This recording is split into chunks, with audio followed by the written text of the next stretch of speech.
بسم الله الرحمن الرحيم. السلام عليكم ورحمة الله وبركاته. معاكم كاب باسم من الزمر، برنامج كرة مع باسم.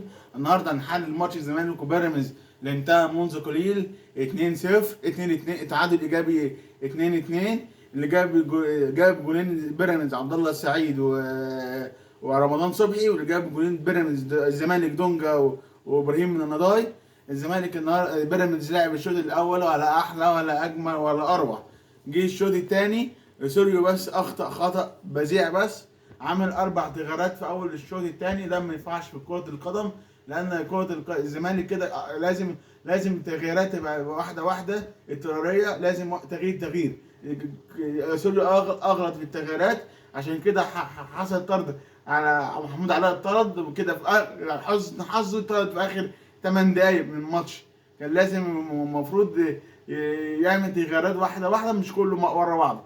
بس الزمالك عمل مرتده حلوه في الشوط الثاني. في اول الشوط الثاني جاب جونين حلوين قوي، بريم نضاي ودونجا. الزمالك ابتدى صح من اوضاعه. هل روسوريو مستمر مع الزمالك ولا كارتروني هيكمل؟ بس برضو باتشيكو برضو عمل اداء اخر الشوط الثاني حلو برضو البيراميدز، ولازم بيراميدز يشد حلو برضو. المنافسه شرسه السنه دي من الاهلي والزمالك وبيراميدز، وممكن يخش مفاجاه في زد، يخش منافس رابع.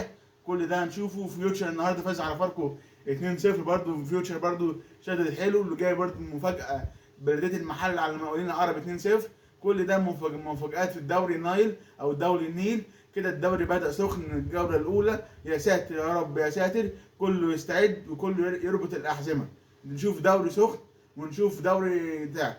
انتظروا كل جديد مع كرة مع باسم الزمر. انتظروه، اعملوا اشتراك اليوتيوب والفيسبوك بيج. شكرا، سلام عليكم.